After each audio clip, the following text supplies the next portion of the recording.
Today we're going to be looking at and talking about the gas tank and fuel pump assembly out of my Mazda RX-7. I have a 93 Touring. Some of the things that I did to make sure that this thing gets enough fuel, I changed the fuel pump from the stock. Well, it wasn't stock. When I pulled the tank, I discovered I had a 255 liter per hour pump in there that some prior owner put in the car, and it looked pretty bad. So, drawing your attention to the fuel pump hanger, it doesn't look like this. It was kind of corroded and dirty and nasty, so I actually soda blasted it to get some of the old dried gas and corrosion off, because the car sat for several years before I got to this point. I wanted to touch on how I wired the fuel pump. We covered some of it in a previous video. I have the connector from the Bosch pump and the heavier gauge wires that come out of it. I actually ran them through an accessory, just a bulkhead fuel connector or electrical connector that you can get off Amazon or eBay or wherever. So I ran the wires through this and sealed them with silicone, and then added this 2-pin connector to it. So the fuel pump will actually get the full voltage or amperage, whichever you want to use, and won't suffer any type of fuel starvation.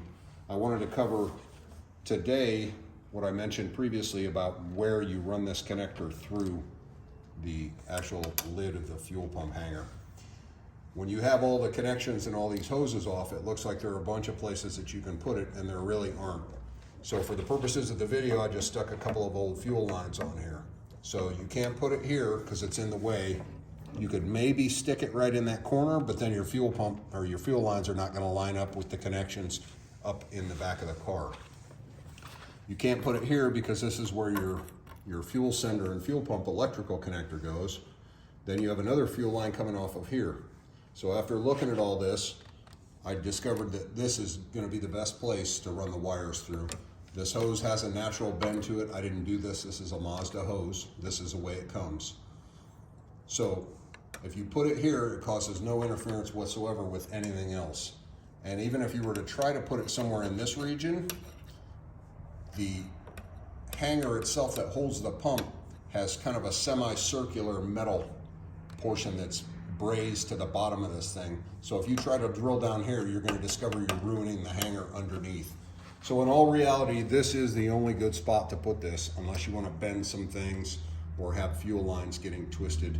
So for reference, if you want to do this yourself, you can look down here at the little factory sticker that's on your gas tank, down here, and just go to the right of it. And you could use this for a reference. And it worked out well.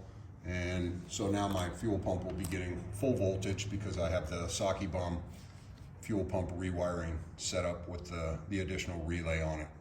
So this is as tidy as I could make it. And that's it for today. Keep an eye out. We'll be doing more videos as I try to get this car back together and on the road. Thank you.